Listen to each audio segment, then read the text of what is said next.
वंदे मातरम। आप सभी का नेटवर्क 10 में स्वागत है। मैं हूं संजय गिरी। महाराष्ट्र में सियासी सरगर्मियां तेज हो गई हैं और चुनाव आयोग राज्य की 288 सीटों के लिए चुनाव की घोषणा कर चुका है। राज्य में 20 नवंबर को एक ही चरण में चुनाव होने से समझा जा सकता है कि अब चुनाव के लिए ज्यादा दिन नहीं है और महाराष्ट्र की राजनीति को लेकर हर किसी की नजर भी है।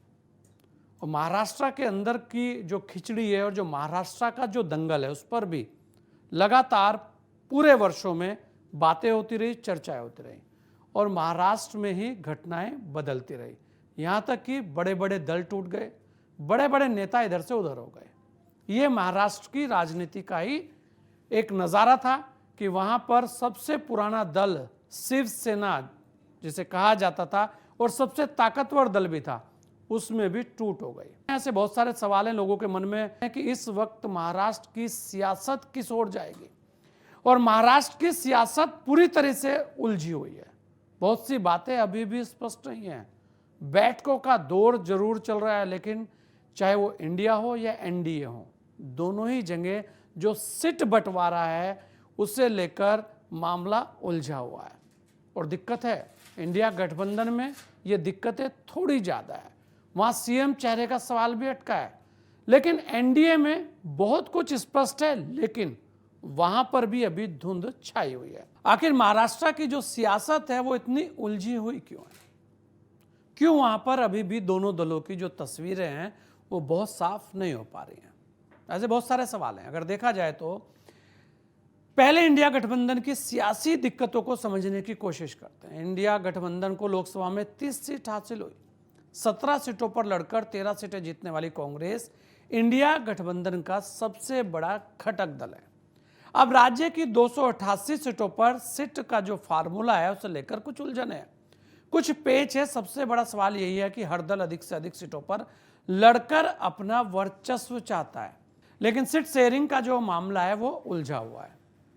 इंडिया गठबंधन की सीट शेयरिंग को लेकर 7 घंटे की मैराथन बैठक चली है। कहा तो यह भी जा रहा है कि 288 में 207 सीटों पर सहमति बनती दिख रही है, लेकिन राज्य की 28 सीटों पर अभी भी असमंजस है और सीटों पर यह भी खींचतान दिख रही है। दरअसल महाराष्ट्र में दोनों ही गठबंधनों में घटक दलों के अपने अपने दावे हैं। अब यहां पर घटक दलों को भी समझने की कोशिश करती है क्षेत्रीय दल।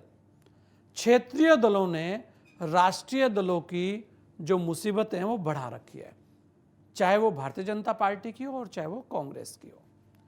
सब दलों की कोशिशें यही है कि कौन ज्यादा सीटों पर चुनाव लड़े, क्योंकि जिसके खाते में ज्यादा सीटें आएंगी वही सीएम की दावेदारी भी पेश करेगा। उद्धव गुट का मानना है कि उसने जो भारतीय जनता पार्टी से अपना नाता तोड़ा था वो मुख्यमंत्री का पद ही था। ऐसी स्थिति में इस बात के कई मायने रहेंगे कि वे इंडिया गठबंधन में आने पर सीएम पद पर अपना दावा ना करे और उस दावे को छोड़ने के लिए उस पर दबाव बनाया जाए।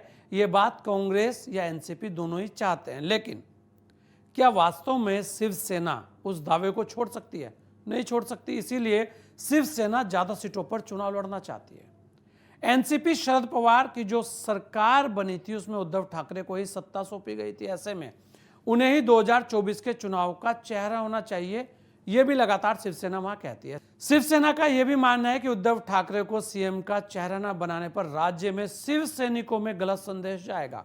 और एक और बड़ी बात, जो लोगों के मन में ऐसा कहा जा रहा है कि उद्धव ठाकरे को लेकर जो सिंपैथी बनी है उसका फायदा अगर शिवसेना से चेहरा नहीं आया तो वो जो गठबंधन है उसे नहीं मिलेगा और शिव सैनिक भी पूरे जोश खरोश के साथ मैदान में प्रचार करने नहीं आएंगे। इस तरीके की बातें शिवसेना कर रही है। इसी तरह कांग्रेस का मानना है कि लोकसभा में उसे 13 सीटें मिली हैं। ऐसे में कांग्रेस इंडिया गठबंधन में सबसे बड़ी पार्टी के तौर पर उभरी है, उसका स्ट्राइक रेट सबसे बेहतर है, तो ऐसे में कांग्रेस चाहती है कि उसके नेतृत्व में सरकार बने। हाँ, यह अलग बात है कि मुख्यमंत्री का जब चेहरे की बात आती है तो वो कोई चेहरा अभी सामने नहीं लाया जा रहा है। यूबीटी ने लोकसभा में 21 सीटों पर प्रत्याशी खड़े किए थे, इसमें से वे केवल 9 सीटों पर ही जीत पाए हैं।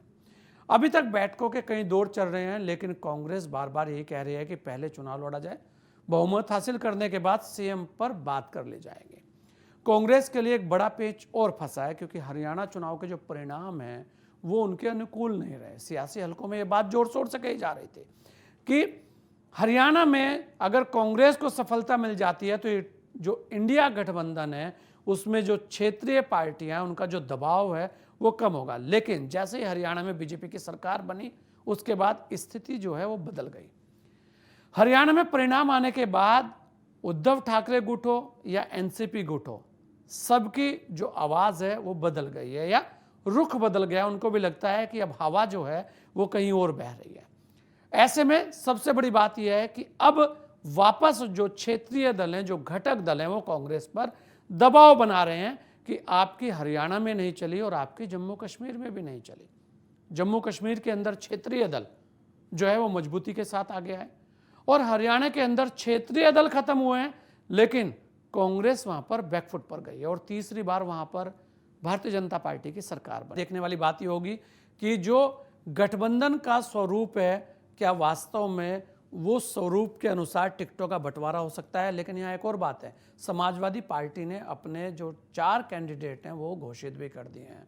ऐसे में देखा जा रहा है कि सपा नेता अखिलेश भी मुंबई में दौरा करने वाले हैं। ऐसे में एनसीपी के नेता जो शरद पवार हैं वो भी पत्तों को धीरे धीरे फेंट रहे हैं और ऐसा कहा जाता है कि शरद पवार की राजनीति को आज तक कोई भी समझ नहीं पाया है कि वो कब क्या कर जाए। ऐसे में एनसीपी को लेकर भी अभी जो तस्वीर है वो साफ नहीं है।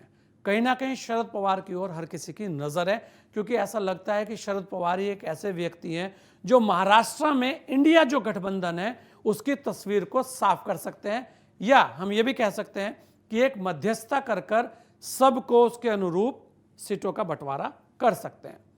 बाकी तस्वीरें तो साफ तभी होंगी जब जो कैंडिडेट की लिस्ट है वो सामने आएगी, लेकिन अभी तक भी मामला उलझा हुआ दिख रहा है। एनसीपी जो शरद पवार गुट है उसने 10 सीटों पर चुनाव लड़ा था और 8 सीटें हासिल की थी। ऐसे में शरद पवार के बारे में ये कहा जा रहा है कि अब की बार उनकी सारी बैटिंग अपनी बेटी सुप्रिया सुले की राजनीति को स्थापित करने के लिए है।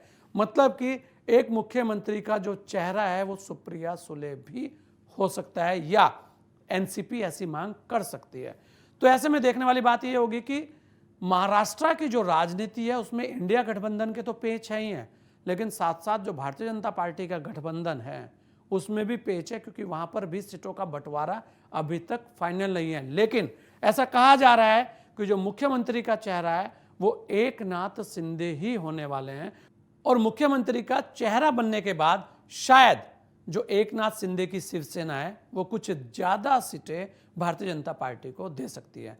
देखने वाली बात तो यही होगी कि वहां पर क्या होता है, क्योंकि दोनों ही दलों की जो तस्वीरें हैं अभी धुंधली है, या हम ये कहेंगे कि अभी तक जो मौसम है वो धुंध वाला चल रहा है। धुंध कब छटेगी ये तो कुछ नहीं कहा जा सकता। अब रही बात कि ये जो खींचतान चल रही है इसमें ऐसा कहा जा रहा है कि अमित शाह के मुंबई दौरों में शायद जो ये सीटें हैं उसकी सहमति हो जाए। लोकसभा चुनाव ने शिवसेना को उत्साहित किया है। सियासी हलकों में ये कहा जा रहा है कि बीजेपी ने एकनाथ शिंदे को यही कहा है कि जब सीएम के लिए बीजेपी सहमत हुई है तो शिवसेना को भी दी जा रही सीटों पर सहमत होना चाहिए। बीजेपी महाराष्ट्र में अपना बड़ा आधार बनाए रखना चाहती है।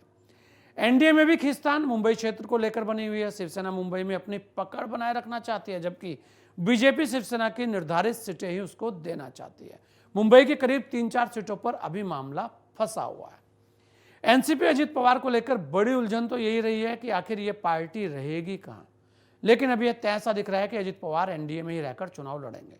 एनसीपी के लिए लोकसभा के नतीजे अच्छे नहीं रहे, पार्टी केवल 1 सीट जीत पाई, मत प्रतिशत भी कम हुआ, लेकिन पार्टी मान रही है कि लोकसभा में कुछ सीटों पर 1-2 विधानसभा क्षेत्रों ने चुनाव में उलटफेर कर दिया। अब जब विधानसभा सीटों पर चुनाव होगा तो स्थिति अलग होगी, मतलब उम्मीदें कायम है और उम्मीद होने भी चाहिए। देखने वाली बात यही होगी कि इस बार 4 दल मैदान में है।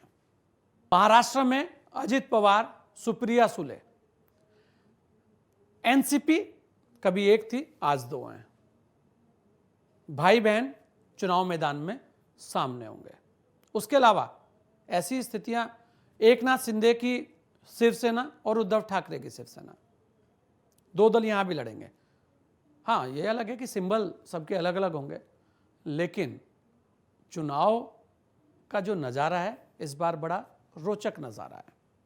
तो ऐसे में भारतीय जनता पार्टी या कांग्रेस दोनों के लिए बड़ी बात यही होगी कि दोनों को इन्हीं 4 दलों के साथ तालमेल करना होगा और इन्हीं से अपने साथी भी चुनने होंगे। हाँ, ये जरूर है कि महाराष्ट्र की जो राजनीति है वो कब क्या कर दे ये किसी को भी पता नहीं, और ये भी नहीं पता कि कब कौन किसके साथ चला जाए, कब कौन किसके साथ बैठ जाए और कब कौन किसके साथ हाथ मिला ले। इस बार जनता कुछ ऐसे नज़ारे देखने जा रही है जो इससे पहले महाराष्ट्र की राजनीति में नहीं हुए। आपकी क्या राय है महाराष्ट्र को लेकर? अपनी राय अवश्य में दीजिएगा, क्योंकि आपकी राय भी बड़ा महत्व रखती है। इस विशेष पेशकश में इतना ही, दीजिए मुझे इजाजत। जय हिंद।